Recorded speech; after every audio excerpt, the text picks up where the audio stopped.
প্রিয় ভাইয়েরা আমার, তাহলে নবী আলাইহিস সালাতু ওয়াস সালাম বলেন, বুখারী শরীফ, মুসলিম শরীফের হাদিস, আল্লাহ নবী বলেন, হাক্কুল মুসলিম আলাল মুসলিম খামসান, একজন মুসলমান আর একজন মুসলমানের হক হলো কয়টা? পাঁচটি। তার ভিতরে প্রথম নম্বর রদ্দুস সালাম, সালামের কি দেওয়া, জবাব দেওয়া।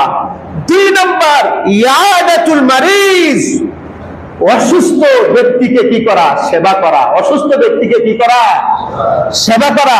আজকে বনবাসী যারা, বন্যায় কবলিত যারা, তারা তো আজকে অসুস্থ হয়ে পড়ছে। কি বলে, আমি একটা নিউজ দেখলাম যে খুব বেশি পানি হওয়ার কারণে চিটাগাং এবং ঢাকার সাথে সংযোগ বন্ধ হয়ে গেছে, অনেক জায়গায় রাস্তা ভেঙে গেছে, এবং এই পরিমাণ সাহায্যের জন্য মানুষ গিয়েছে, ট্রলার নিয়ে গিয়েছে, স্পিড বোট নিয়ে গিয়েছে, যে তারা কোথায় যাবে, এই জ্যামের কারণে তারা কোথাও যেতেও পারছে না।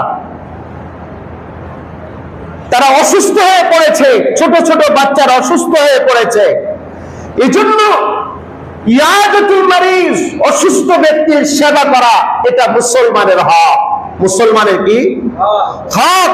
ইয়াদাতুল মারিজ, অসুস্থ ব্যক্তির কি করা, সেবা করা। ইজাবাতুদ দাওয়াত, আর দাওয়াত কবুল করা। দাওয়াত কি করা? যদি কেউ দাওয়াত দেন, সেই দাওয়াত কবুল করা।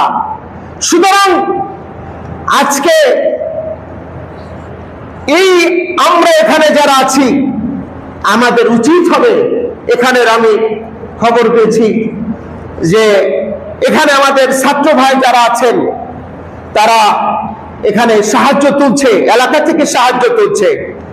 এখানে বক্স রেখেছেন, এবং আমরা যাওয়ার পথে আমরা প্রত্যেকেই আমরা এই অসুস্থ মানুষের জন্য, অসহায় মানুষের জন্য আমরা সাহায্য করবো ইনশাআল্লাহ।